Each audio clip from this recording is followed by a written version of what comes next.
क्या आपने कभी ऐसा महसूस किया है कि कोई आपको बिना आपकी मर्जी के किसी काम के लिए मना रहा है, या आप पर ऐसा मानसिक दबाव बना रहा है कि आप उसकी बातों में फंसते जा रहे हैं? अगर हां, तो आपने डार्क साइकोलॉजी का शिकार किया है। डार्क साइकोलॉजी क्या है?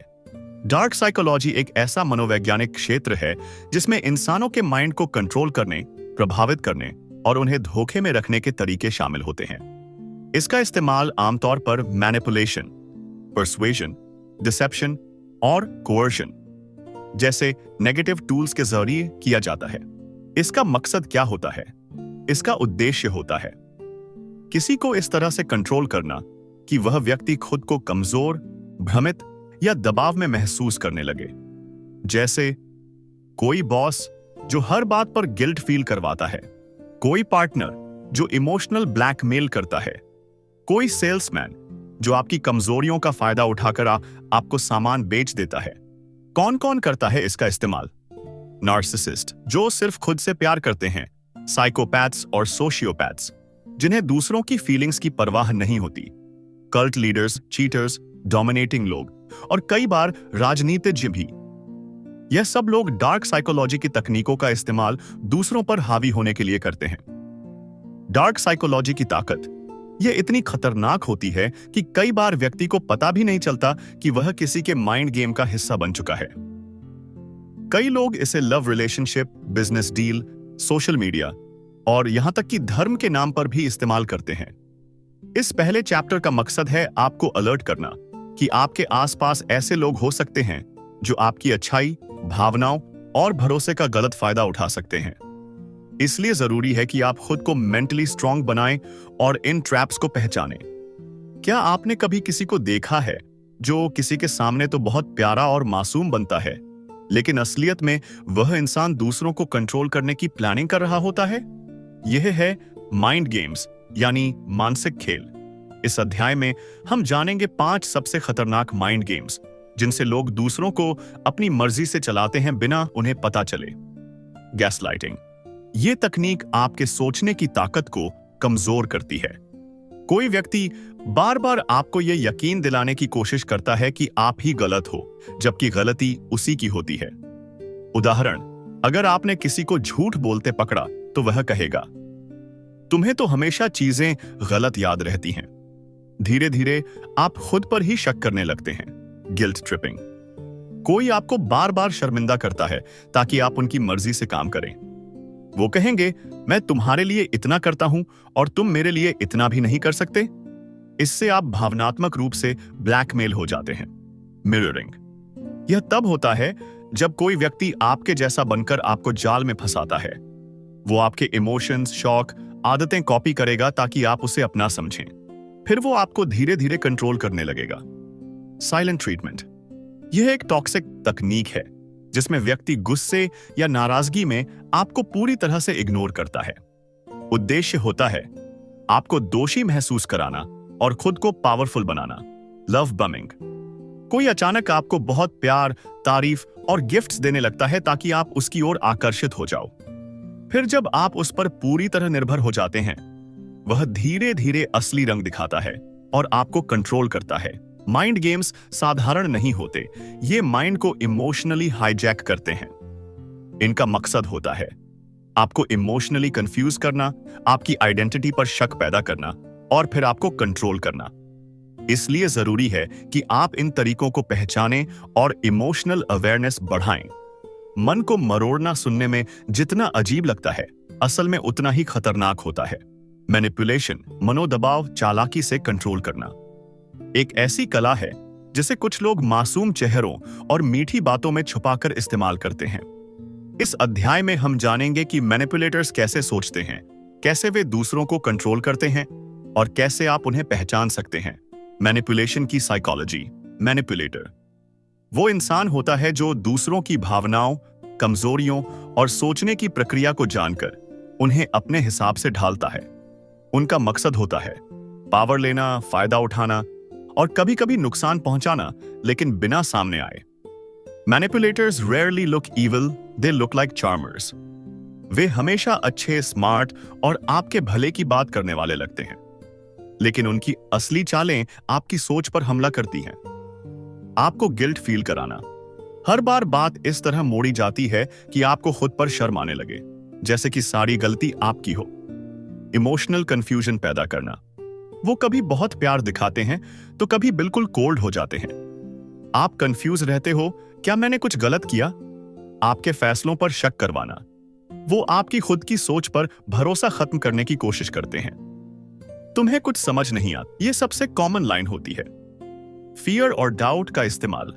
अगर तुमने मेरी बात नहीं मानी तो, यानी डराकर चीजें मनवाना। आपको आइसोलेशन में ले आना। मैनिपुलेटर आपको दोस्तों, परिवार या दूसरों से दूर करने की कोशिश करता है ताकि आप सिर्फ उसी पर निर्भर हो जाओ। ओवर एक्सप्लेनिंग की जरूरत महसूस होना। अगर आप बार बार खुद को जस्टिफाई कर रहे हैं, हर चीज पर सफाई दे रहे हैं, तो आप शायद मैनिपुलेशन का शिकार हो रहे हैं। मैनिपुलेटर्स आपको वो दिखाते हैं जो आप देखना चाहते हैं, लेकिन करते वो हैं जो उन्हें चाहिए। हर इंसान को डाउट मत दो, लेकिन ब्लाइंड ट्रस्ट भी मत करो। ऑब्जर्व करो बार बार गिल्ट क्यों हो रहा है। अगर आप लगातार थका हुआ, कंफ्यूज या कमजोर महसूस कर रहे हैं, तो शायद आप किसी मेंटल मैनिपुलेशन का शिकार हैं। पर्सुएशन यानी किसी को समझाकर या धीरे धीरे उसकी सोच बदलकर अपने मन का काम निकलवाना। लेकिन जब यह पर्सुएशन डार्क हो जाता है, तो इसका मकसद सिर्फ आपको मनवाना नहीं होता, बल्कि आपको अपनी सोच, विश्वास और फैसलों पर शक करवाना होता है। इस अध्याय में हम जानेंगे कि डार्क पर्सुएशन कैसे काम करता है और किन तरीकों से ये आपकी आजादी को चुपचाप छीन सकता है। डार्क पर्सुएशन की 5 खतरनाक टेक्निक्स। गैसलाइटिंग। तुम्हें तो बात याद ही नहीं रहती, शायद तुम्हारी याददाश्त कमजोर है। गैसलाइटिंग का मकसद होता है आपको खुद की रियलिटी पर डाउट करवाना। मैनिपुलेटर बार बार बोलेगा कि तुम गलत हो, ऐसा तो हुआ ही नहीं, जबकि आपको पूरा सच याद होता है।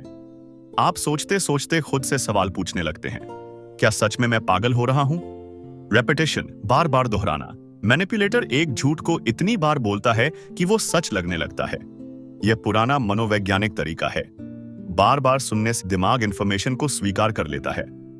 जो बार बार सुनता है वही सोचने लगता है। फॉल्स अर्जेंसी, झूठी जल्दी। अब फैसला लो वरना मौका चला जाएगा। मैनिपुलेटर आपको वक्त नहीं देता सोचने का। वो चाहता है कि आप जल्दी में डर के कारण फैसला लो। यह तरीका सेल्समैन से लेकर टॉक्सिक पार्टनर्स तक सभी में दिखता है। लव बॉम्बिंग, अत्यधिक प्यार जताना। शुरुआत में बहुत प्यार, बहुत तारीफ, तोहफे, अटेंशन, और जब आप इमोशनली जुड़ जाते हैं तब असली कंट्रोल शुरू होता है। यह स्ट्रैटेजी आमतौर पर नार्सिसिस्ट्स इस्तेमाल करते हैं। फियर बेस्ड कंट्रोल, डर पर आधारित नियंत्रण।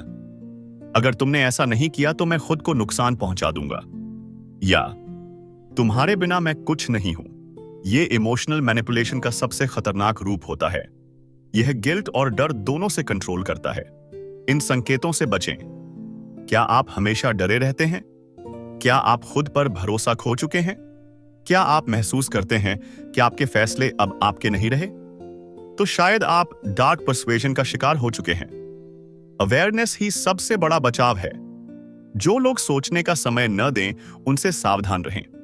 प्यार, डर, गिल्ट या भ्रम, ये कोई भी माध्यम बन सकता है अगर सामने वाला इंसान सिर्फ कंट्रोल चाहता है। इस अध्याय में हम एक ऐसे व्यक्ति के बारे में बात करेंगे जो दिखने में आकर्षक, आत्मविश्वासी और करिश्माई होता है, लेकिन अंदर से एक मास्टर मैनिपुलेटर होता है। इन लोगों को कहा जाता है नार्सिसिस्ट। नार्सिसिस्ट कौन होते हैं? नार्सिसिस्ट्स वे लोग होते हैं जो खुद को सबसे ज्यादा जरूरी मानते हैं। उन्हें सिर्फ अपनी खुशी, अपनी इमेज और अपना ईगो जरूरी लगता है। दूसरे लोग सिर्फ उनके खेल का हिस्सा होते हैं। वे दूसरों की भावनाओं को समझने की न क्षमता रखते हैं न इच्छा। They don't love you, they love how you make them feel। यही नार्सिसिस्ट की असली सोच है। नार्सिसिस्ट कैसे लोगों को कंट्रोल करते हैं? Idealize, D value, discard cycle. शुरुआत में सर चढ़ाना, फिर गिराना और अंत में छोड़ देना। आइडियलाइज, सर चढ़ाना। शुरुआत में नार्सिसिस्ट आपको ऐसा महसूस कराता है जैसे आप बहुत खास हैं। तुम मेरे जैसे इंसान को डिजर्व करते हो। वे आप पर प्यार बरसाते हैं जिसे कहते हैं लव बमिंग, डिवैल्यू। फिर धीरे धीरे वो आलोचना शुरू करते हैं। तुम पहले जैसे नहीं रहे। वे आपकी आत्म छवि तोड़ते हैं। डिस्कार्ड, छोड़ देना। और जब आप पूरी तरह इमोशनली टूट जाते हैं, वो आपको छोड़ देते हैं जैसे आप कभी जरूरी थे ही नहीं। ट्रायंगुलेशन, तीसरे का इस्तेमाल। नार्सिसिस्ट तीसरे इंसान को बीच में लाकर आपको जलाने या नीचा दिखाने की कोशिश करते हैं। देखो, वो कितना अच्छा बिहेव करता है, तुम क्यों नहीं कर सकते? ये कंपैरिजन आपके अंदर इनसिक्योरिटी और जेलसी पैदा करता है। साइलेंट ट्रीटमेंट, खामोशी की सजा। गलती आपकी हो या नहीं, वो आपसे बात करना बंद कर देते हैं। आप बेचैनी में माफी मांगते हैं, और यही होता है उनका असली मकसद। Control through silence. प्रोजेक्शन, अपने दोष दूसरों पर डालना। अगर नार्सिसिस्ट झूठ बोल रहा है तो वो आपको बोलेगा तुम झूठे हो। वो अपने हर बुरे बिहेवियर का ब्लेम आप पर डाल देगा। तुम मुझे मैनिपुलेट कर रहे हो, जबकि असल में वो खुद मैनिपुलेट कर रहा होता है। नार्सिसिस्ट के वार्निंग साइंस। जरूरत से ज्यादा तारीफ की चाह, दूसरों को दोष देना, जीरो एम्पैथी, हर कॉन्वर्सेशन को खुद की तारीफ में बदल देना, कभी भी अपनी गलती न मानना। नार्सिसिस्ट से कैसे बचें? बाउंड्रीज बनाएं और उन्हें एनफोर्स करें। इमोशनल दूरी रखें, उन्हें आपकी भावनाओं से खेलना न दें। नो कॉन्टैक्ट रूल अपनाएं अगर सिचुएशन टॉक्सिक हो। थेरेपी से अपनी सेल्फ वर्थ वापस पाएं। नार्सिसिस्ट आपको नहीं चाहते, वो चाहते हैं कि आप उन्हें चाहते रहें। उनका खेल तब खत्म होता है जब आप उनकी गेम को पहचान जाते हैं।